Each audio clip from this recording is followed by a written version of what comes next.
Good morning. If you're paying attention last episode, we got the final dimension completed. This episode, I want to go ahead and do some dry assembly, take some measurements on those pieces that we want to just double check. The things like the side slats, we won't know what those are until we actually have a dry fit up to make sure that that dimension is just absolutely perfect. We'll also glue up the side panels, and that's a big event.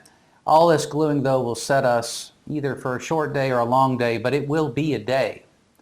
Glue's got to sit overnight, so that's as far as we're getting in this episode is an assembly, and it isn't the final assembly, it's the initial assembly.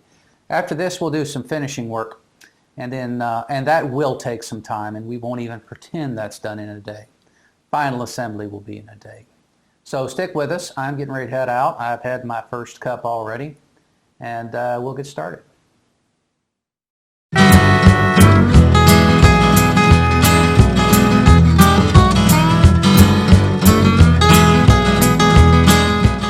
Welcome to Roby's Garage Workshop, featuring the craftsmanship of Roby Price.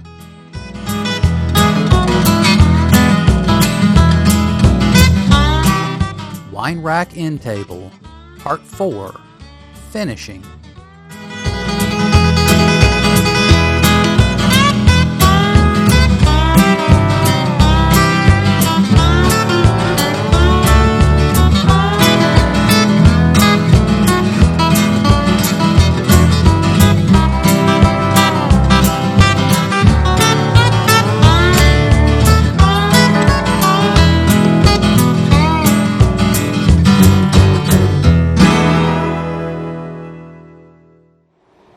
Well, we're setting up to glue up the sides, and right now I've taken the time to select which side looks the best, and I've got outside, outside, outside, and outside, and the tenons are arranged right.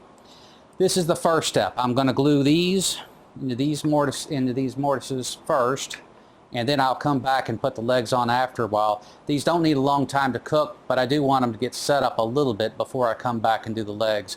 So we'll start out here.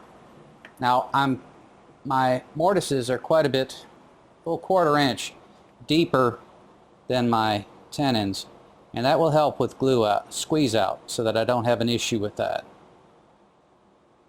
Additionally, I'll clean up these sides prior to fitting my slats in place.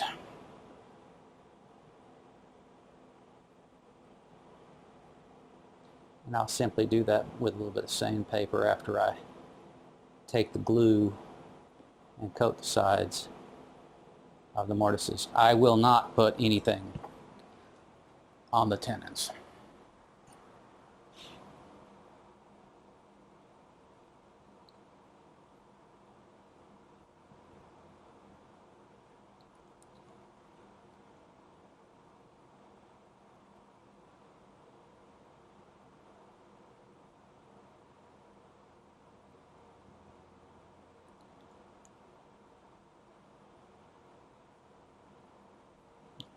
That's what I was hoping. Just cleaned up a little bit.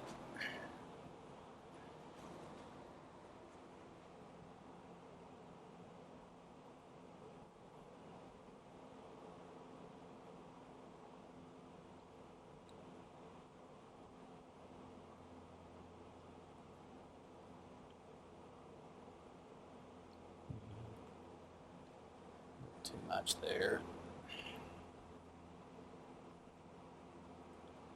Danger about that one being starved. Okay. Sometimes there's no better tool than a finger.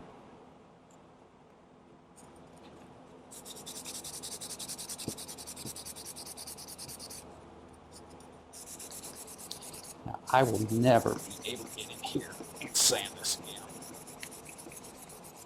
So I'm taking the time to get that sanded right up front.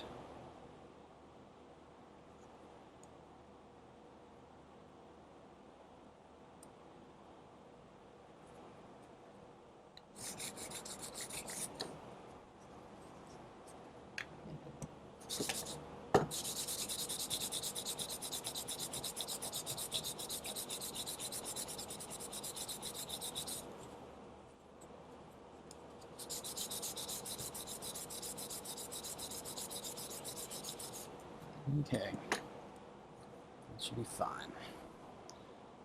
So, let's see, pull it from that side.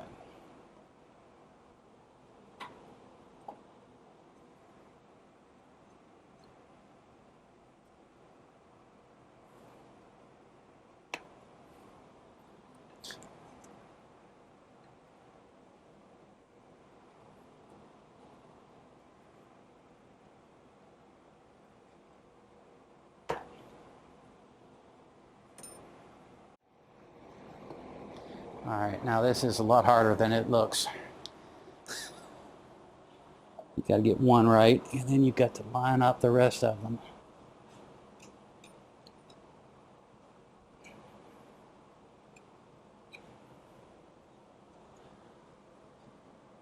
All this while standing on your head. Once that last one goes, generally you're in good shape.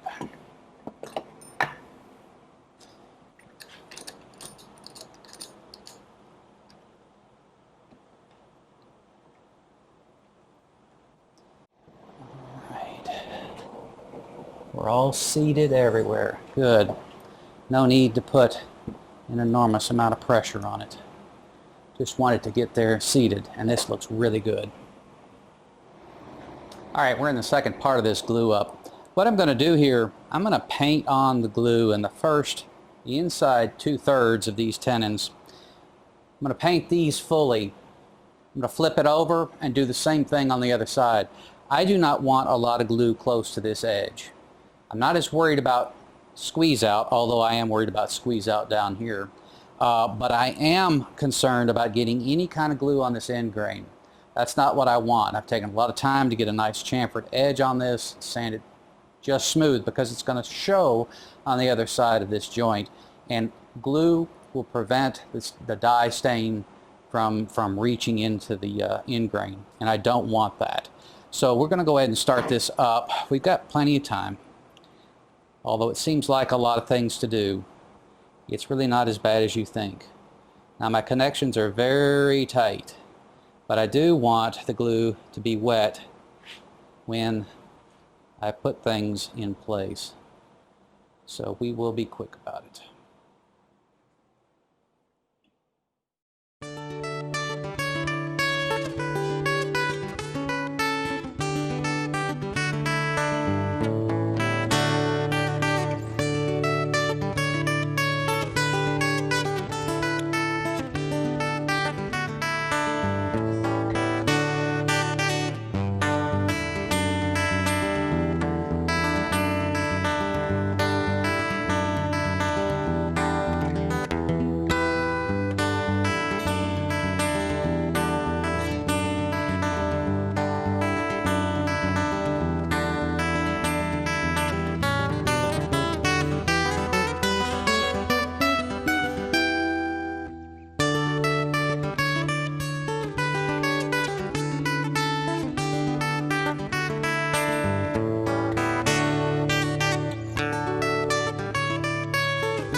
All right, that's nice and tight. And those look very nice. All right. Might be hard for you to see. And of course, I haven't seen it yet. Got some squeeze out there. What we'll do is we'll give this about an hour for the glue to tack up just a little bit, and then we'll hit it with the chisel. That'll prevent as much damage as can be done, and light sanding after that, and we should be okay even with the dye. So we're going to let this cook for a few minutes. I'm going to take these clamps off though, because we really just don't need them.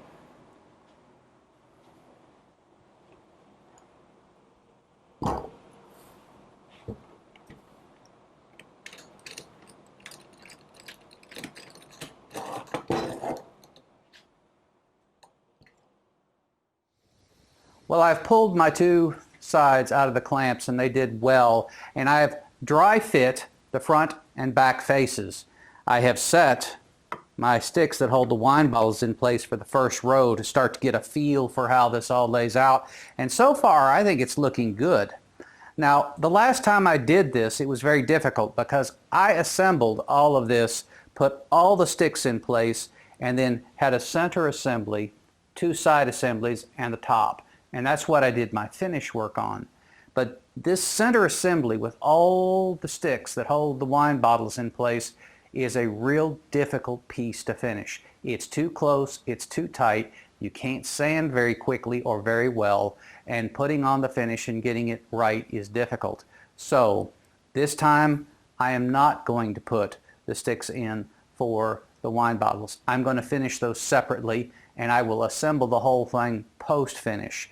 So I will have this front face and I will have this back face, but each one of these will have its own finish, and we will be careful not to get too much finish inside the connections that we're going to use. We are going to use dowels. What I've done with this piece is I've taken enough time and to get a very centered hole very much in line with this piece here. I've gone ahead and made my marks, and that's part of the reason for the dry assembly. I want to know exactly where this is going to be.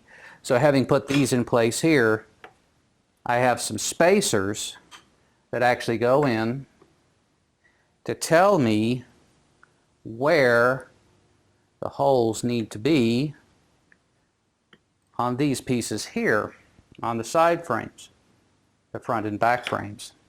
So once I have all these marked, I will set up a jig at the drill press to drill the holes uniformly. I have already set up the jig for these pieces. As you've seen, I've had two holes already drilled. They will not go through. They will go 3/4 of the way through.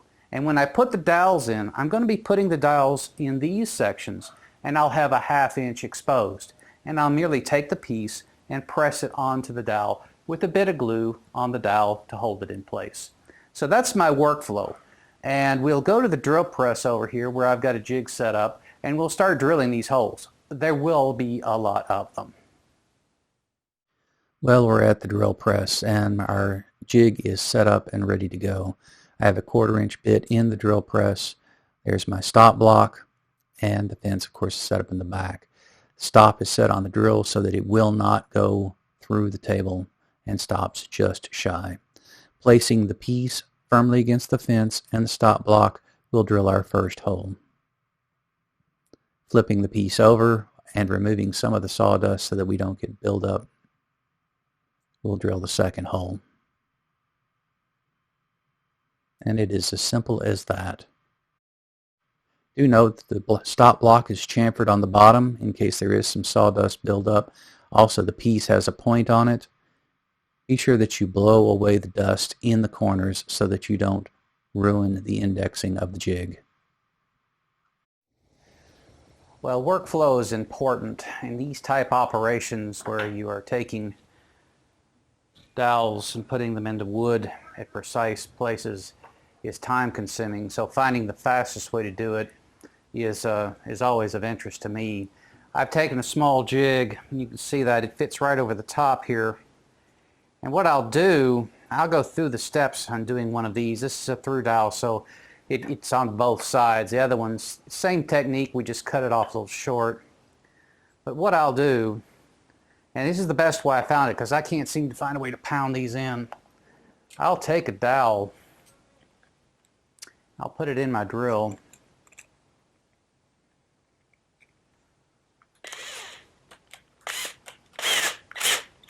get it tight, take a bit of sandpaper, and I found that if I don't do this, it will freeze up.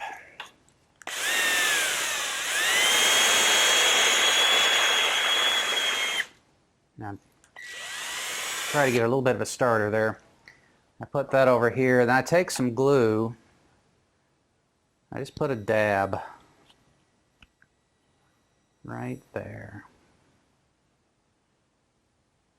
Okay, and the whole trick is you're going to want that to... Now, this isn't going to hurt at all. I put my finger right here so that I can feel where it comes through. Now, you got to keep this moving. And you got to keep it moving fast, because if you don't, it will shatter and twist off and shear, and you'll have a mess. When you feel it, you stop, okay? And then I release it from the chuck. I'm doing this a little difficult because I'm trying to keep it all on camera. All right, take my guy off. Knock the glue off. Now, this same piece right here is pretty handy. I'll take it on, put it on that side, push him all the way through. Yeah, I got a little glue buildup. Hole wasn't as centered as I would like it to be. Put this in my vise. Now, there's a little flex there. Take a little saw.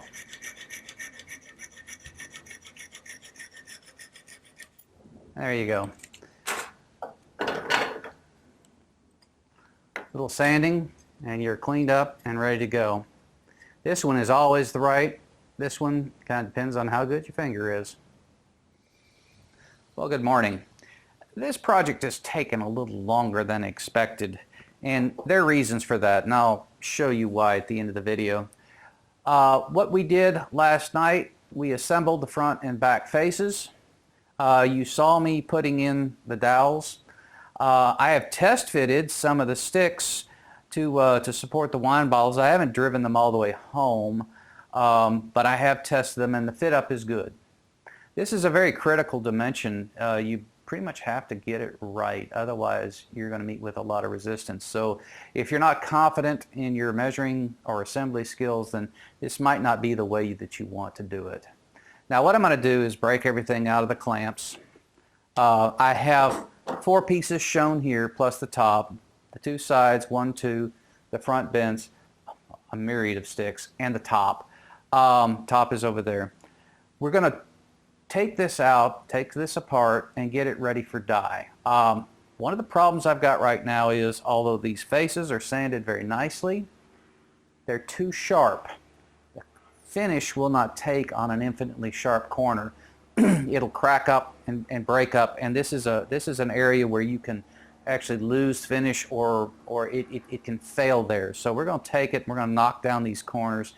Not a lot, but they have to be knocked down. They can't be as sharp as they are. So we're going to do a final sand on this, and then we're going to get paper on the bench, and we'll start for stain.